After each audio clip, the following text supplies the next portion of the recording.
All right, let me talk about this sixth piece, a little bit more about the visualization and conceptualization.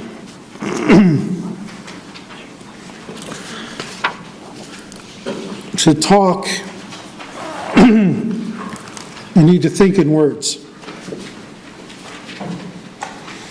All right, so one of the reasons why language can be so difficult for our kids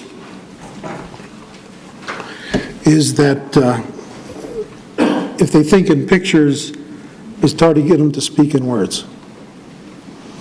So one of the challenges is to build the auditory sequential processing, so the processing words, and the more we can do that, then we can start getting them thinking in words. By the way, you can watch your kids' eye gaze to get some feel to whether they're visualizing or conceptualizing. Essentially, if the eye gaze is up and to the side, you're visualizing. And if it's down, you're conceptualizing. And you notice with most of your kids, most of the time when you're trying to interact with them, the eye gaze goes up.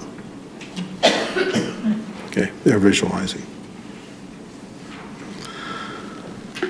The more you engage them with language, the more they're processing language, the faster we develop the conceptualization, which is thinking in words. So talking to the kids in any situation you can get that helps them with that. We actually use reading to help develop language. A written word translates in their head to a spoken word and helps develop conceptualization. We actually, one of the processes we use is something we call spontaneous scripting. There's often the misperception that the child cannot communicate what's in his head. With kids who are visualizers, generally I disagree with that. Generally I think they're saying what words they have in their head. And because it's not coming out of their mouth means it's not in their head. Okay. And so we often work to accelerate reading, and this methodology we use called spontaneous scripting essentially means that you carry around a whiteboard all day and you write down what the child should spontaneously say as much as you possibly can. And the child reads it as though they are speaking the words, and then you react as though they have just spontaneously said the words. And it's very interesting because essentially what you're doing is putting words and concepts into their head, and once you have succeeded in doing that, then they can get that concept back in their head and create the words themselves. Now, for example, I remember a family I was seeing down in Florida, and the kid was there, and his parents were there, and a teacher was there, and a therapist was there, and it had been going on.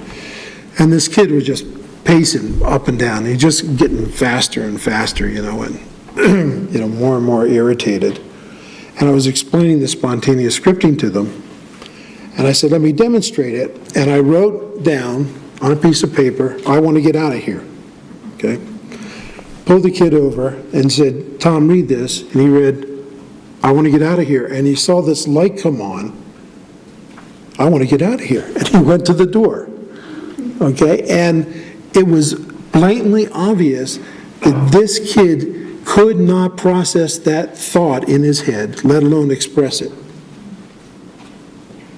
So once he read it out loud, it became his thought, and he understood it, and he could act on it.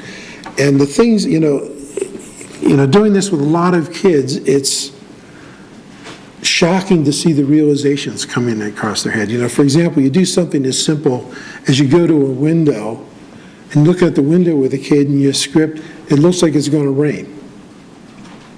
And the kid reads, it looks like it's going to rain. And you see them look out and actually see them process a thought that they've never had in their entire life. Because you put the words in their head, put the concepts in their head, and then they could express them. And if the child does not read, does it do any good to put it in auditory to at least give them the auditory? If they don't read, we do a similar thing with photographs. So So we attach the auditory to that picture as opposed to the words, but it works better with the words.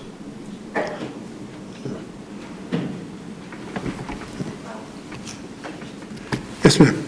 Excuse me, so I know it's not always written very well, but the closed captioning on the television, would that be beneficial then? Quite a few kids have actually learned to read from that. I've actually had kids who have learned to read Spanish from that. So, You yeah. must have better typers. Yeah. So, yeah, that can be a good thing. Yeah, definitely.